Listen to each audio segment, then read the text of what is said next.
Hello everyone. On this video we will be going over an introduction of functions of several variables. Alright, so first thing we're going to do is we're going to look at something that we all should be familiar with, and that's y is equal to f of x. Alright, so let's say we have our xy axis here. So you have your x and you have your y. And let's say we have some point there. Okay. Now that point could be either x comma y, or it could be x f of x as your ordered pair.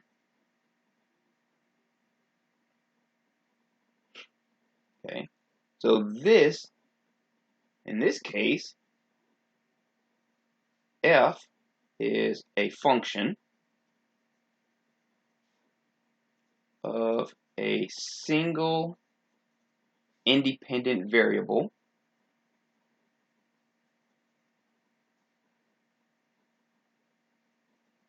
and in that case that independent variable is x,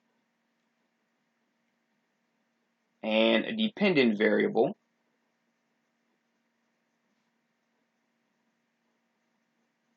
y.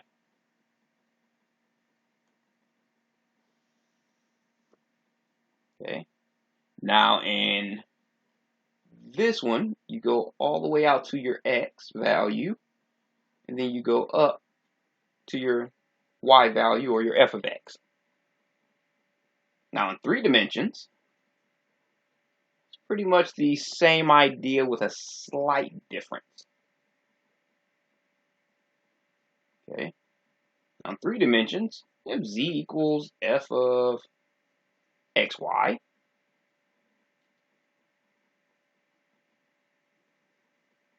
Okay, so if we draw our 3-dimensional plane here, say this is your x, this is your y, and this is your z. Okay, now you see up here, when you go out, you say, well, when x is equal to something, f of x is equal to something else. But in 3 dimensions, we go out x number of spaces. And then once we go out x number of spaces from the origin, we head down the y-axis to y number of spaces. Okay, so let's say the y number of spaces is here.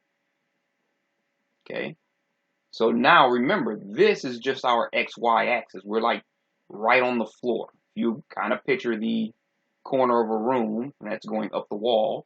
We're still on the floor here, so this is still your xy. But if you go up that 3rd dimension and go in the air, now you're looking at your z. Okay, so this point would be your x, your y, or you can say f of x, but we'll say y, and your function of x and y. Okay, so the same way, you have your x here, and this is a function of x. Here you have your x and your y, and this point floating around in space is your function of x and y. Okay, in 2 dimensions, you have f is a function of a single independent variable. Here, f is a function of 2 independent variables.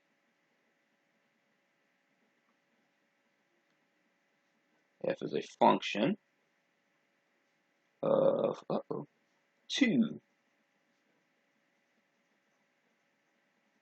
independent variables, x and y, where z is the dependent variable.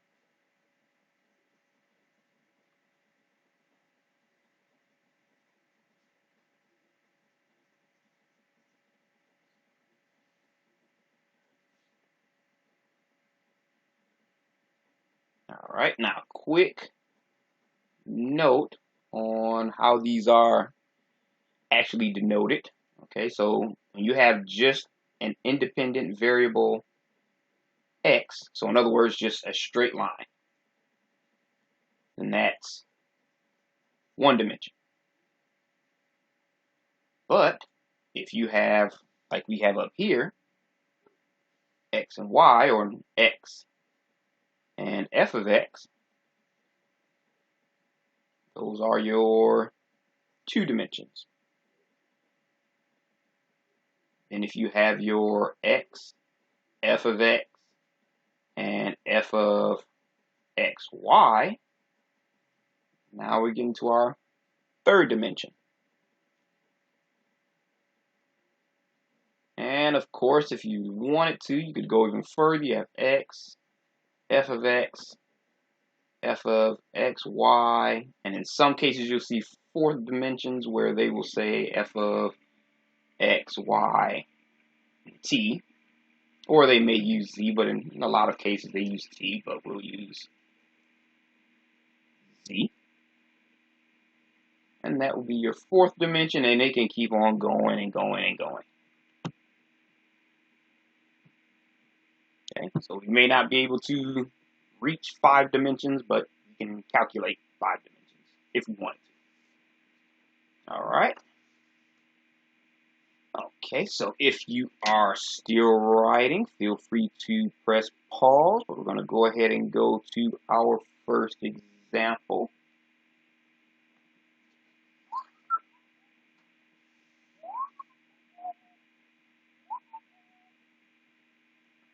All right, so for example, what if we wanted to find and simplify the function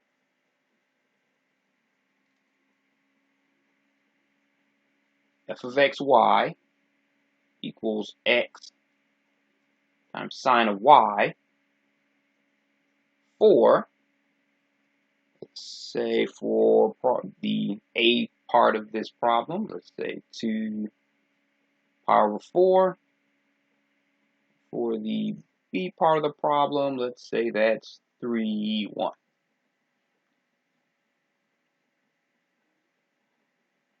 All right. Now to solve this, okay, we know that f of xy is x times sine of y, so forth. This is our x and this is our y. So that becomes f of 2 power over 4, where we replace the x with 2 and the y with power over 4. Okay, no different than finding f of 2 or f of 1 for a single independent variable. Here, you just plug in your x and your y. So you have 2 independent variables that you have to replace. Okay, so that is 2 times square root of 2 over 2, which is just square root of 2. Okay, and for problem B, f of 3, 1, of course that's 3 times sine of 1. And they didn't say to give a decimal number, so we're just going to leave it just like that.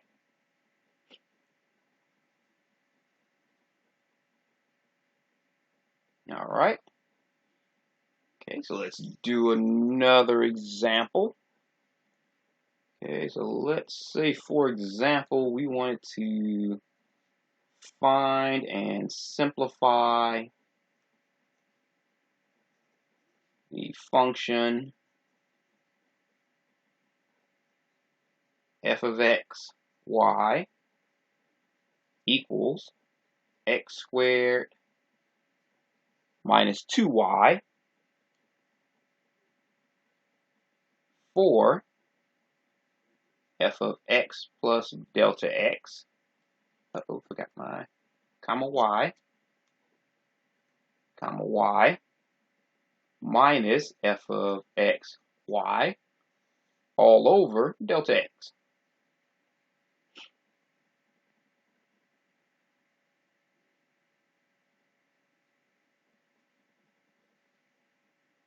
All right, so for this one, I'm just going to rewrite x plus delta x y minus f of x y all over delta x. Separate a little barrier there. Okay, so that's going to equal f of x plus delta x y. That just means you're going to replace the x with x plus delta x. The y will stay the same. Now you might have problems where they may have y plus delta y. That means you're going to replace the y with y plus delta y and leave the x the same. Okay, so with this one, because we have the x plus delta x, we're just going to replace the x.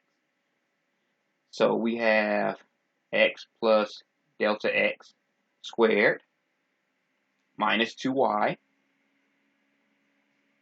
minus f of xy, which is just our x squared minus 2y,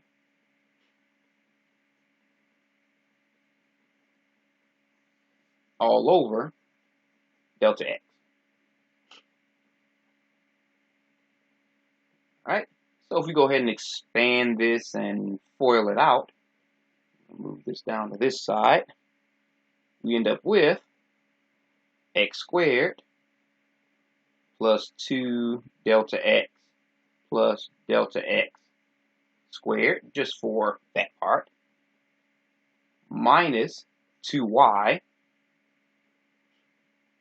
minus, go ahead and distribute that, so minus x squared plus 2y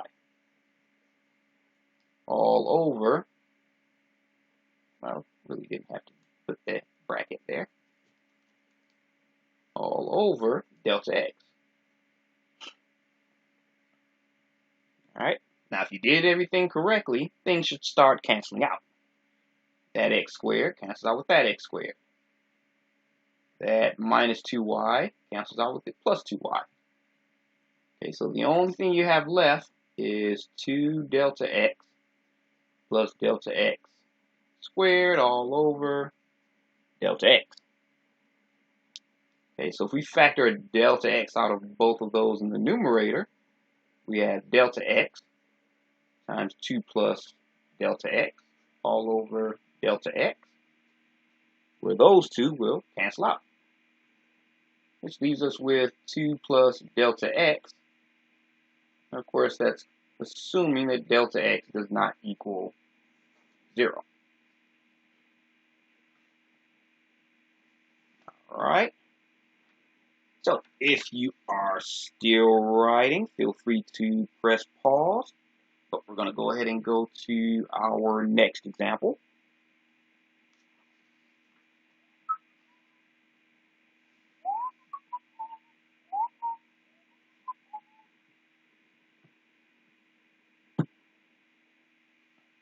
All right.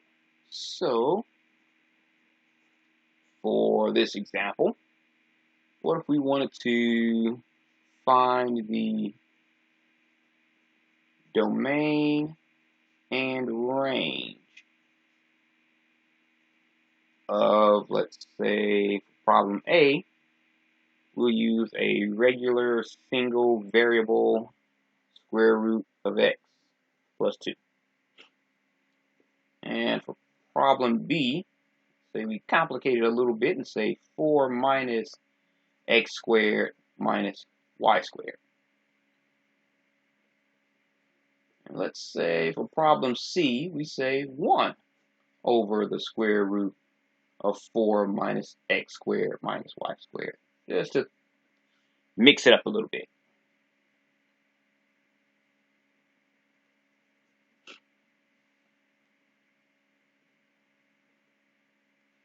All right, so for problem A, we have f of x equals the square root of x plus 2. Of course, we're dealing with just real numbers, so that means the radicand x plus 2 has to be either greater than or equal to 0.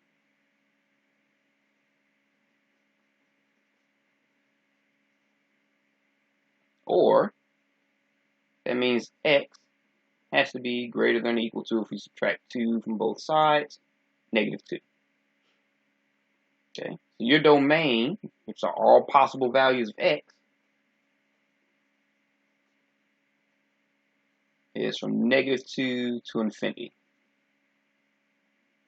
Okay, x can equal any value in that interval. Okay, now our range is every possible y value, which means if you plug in -2, you'll get 0, and you plug in -1, you get 1, and it just keeps going from there. So really, your y values would be from 0 all the way to infinity.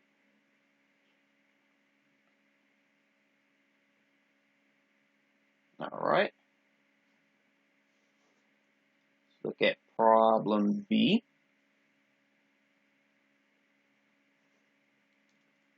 Okay, now in this case, f of xy is equal to the square root of 4 minus x squared minus y squared.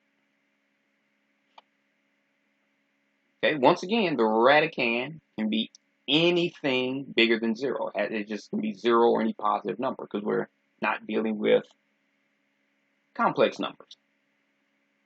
Okay, so that means that 4 minus x squared minus y squared is greater than or equal to 0.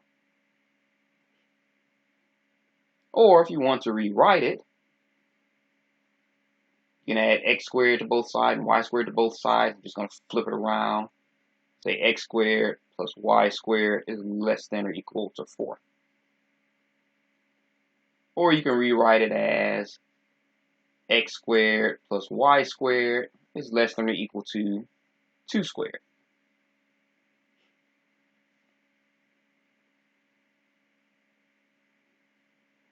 Okay. Now we know that in 3 dimensions, x squared plus y squared is a sphere.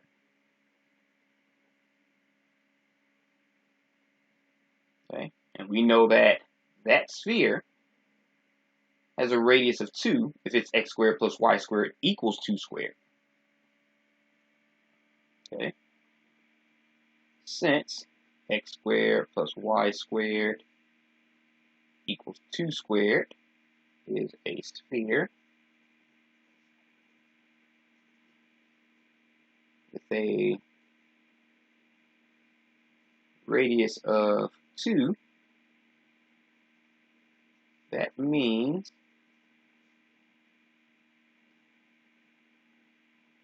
x squared plus y squared is less than or equal to 2 squared is everything inside of the sphere.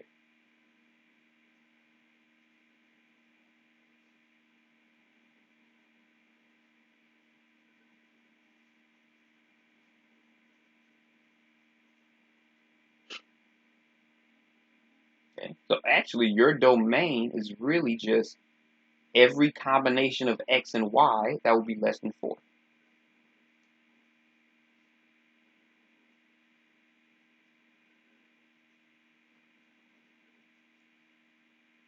Okay. And your range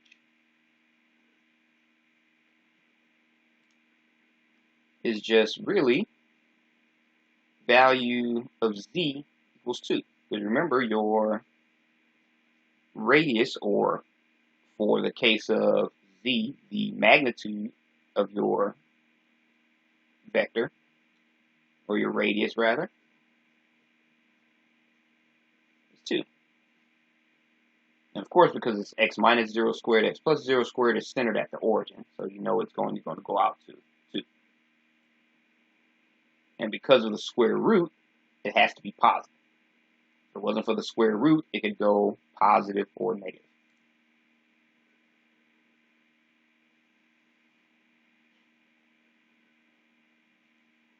Okay. And for C, actually for C, we're already done, because everything for B would apply to C except that it cannot equal 4.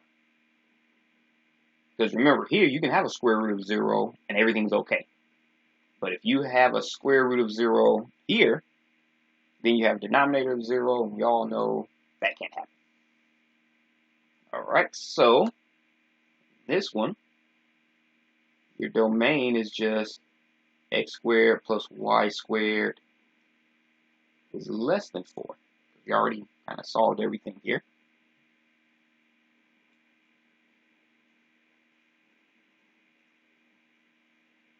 Okay. So for this one, x squared plus y squared is less than 4. So that means your n range is from 0 to 2. So as your domain gets bigger and bigger and bigger, bigger and bigger, this value itself gets smaller and smaller. So let's say if you have 1 over 20, then it's going to go to 1 over 30, then 1 over 40, it's going to get smaller and smaller and smaller. Okay, so in this case, it's still going to go from 0 less than z, but it's going to be less than because it's going to start at no bigger than 1/2.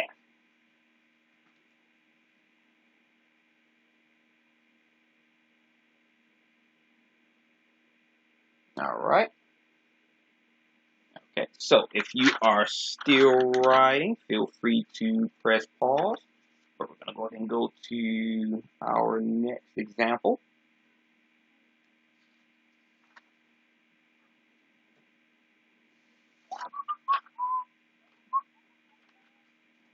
All right, so let's say for example, what if we have a rectangular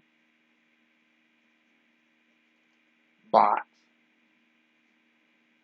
with an open top, has a length of x feet, a width of y, clean that up a little there, of y feet, and a height of z feet.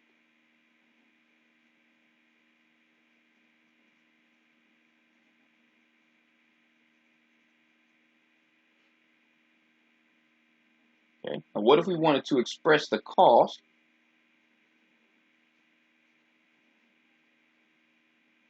that we'll say is capital C of constructing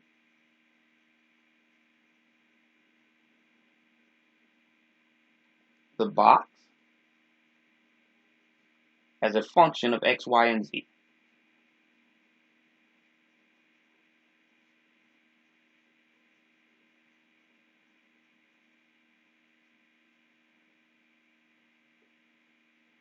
But that's assuming if it costs 75 cents per square foot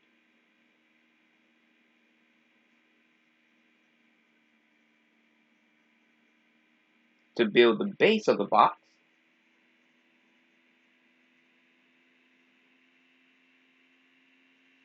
and 40 cents per square foot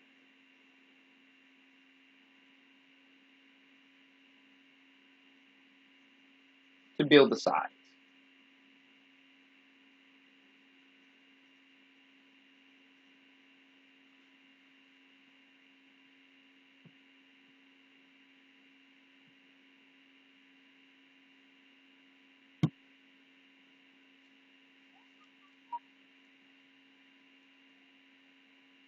All right, so we're not going to solve it, we're just going to create the equation.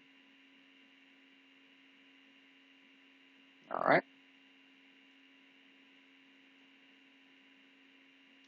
So let's say if we're going to, I'll try to sketch a box so we can visualize it. Okay, so let's say if we have a box here, and there, there, there.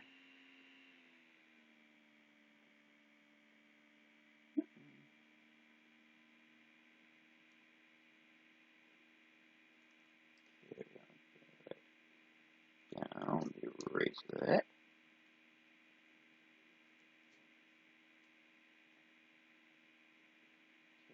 So, got that.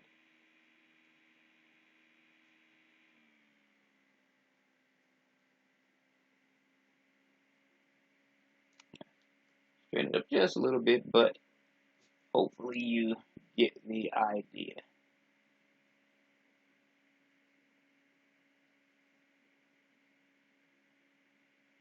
Okay, so let's say for our box, kind of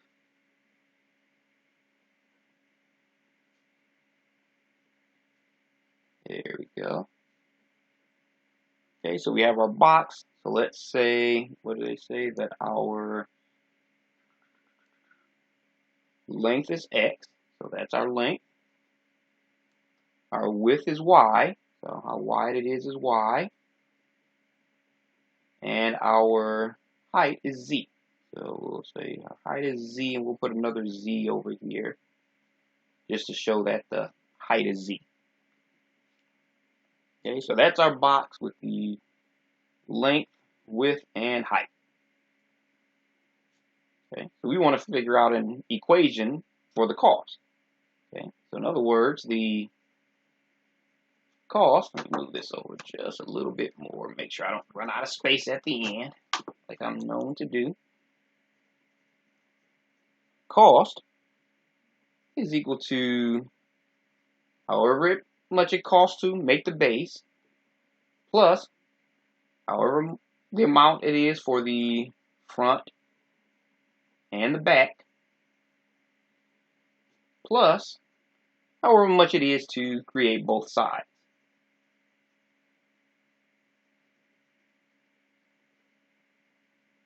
Okay, so really we have everything we need to figure out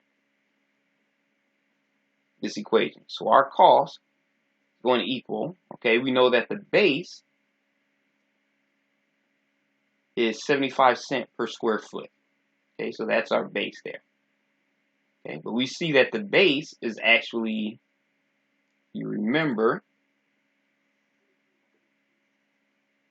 area equals length times width. Okay, so the area of the base is length times width, so that's X times Y. Okay, and we know it's 75 cents per square foot, so it's 0.75 times X times Y. Okay, now we have the front and the back. Okay, so the front and back are the same height and same area. So again, you have your length times width to find the area. So that's going to be Y times Z.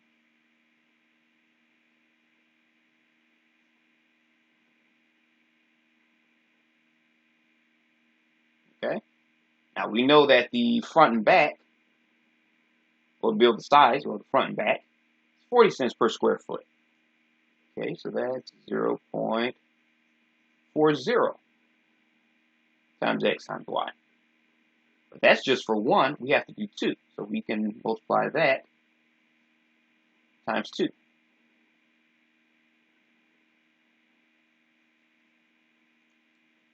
And put that in the front. For some reason it bugs me to have it back there.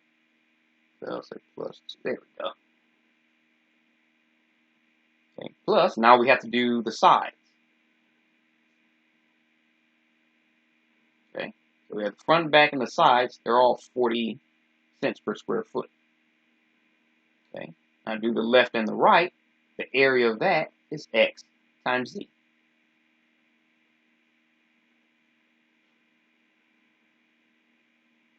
Okay, and again, that's going to be 40 cents. So I'm going to put 0.40 instead of 0.40. And since we have to do two sides, I'm going to multiply that by 2. Okay, so to kind of simplify this, since we have 2 times 40 cents is 80 cents, and 2 times 40 cents is 80 cents, you can kind of combine those two. Okay, so we have our base plus the front, back, and side is 80 cents each, since we went ahead and distributed that. That's YZ plus XZ. And that is the cost of constructing the box. Alright, so hopefully this made sense, and I will see you on the next video.